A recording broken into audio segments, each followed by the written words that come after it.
Another one, another day. Another repair na naman. Yan, mali ang pag-rate. Yan yung mga obra na mabilis. Tapos, pagdating sa dulo, ay matagal ang repair. Bali nangyari dyan, lumabas ng 1 cm. Nagpapapasok siya. 1 cm papasok.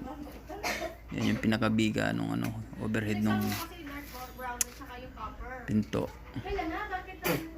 Tapos ito yung rafter. Putulin natin yung rafter dyan. Nagkakapitan ng canopy. Yan, pinagkakapitan yung canopy yung rafter na yan.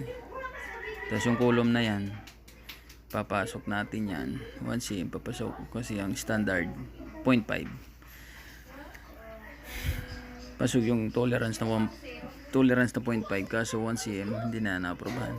Lagay tayong brace dyan, katingin natin yung rafter. Lagay tayong brace para hindi mag-react yung canopy dyan. Ang daming obra.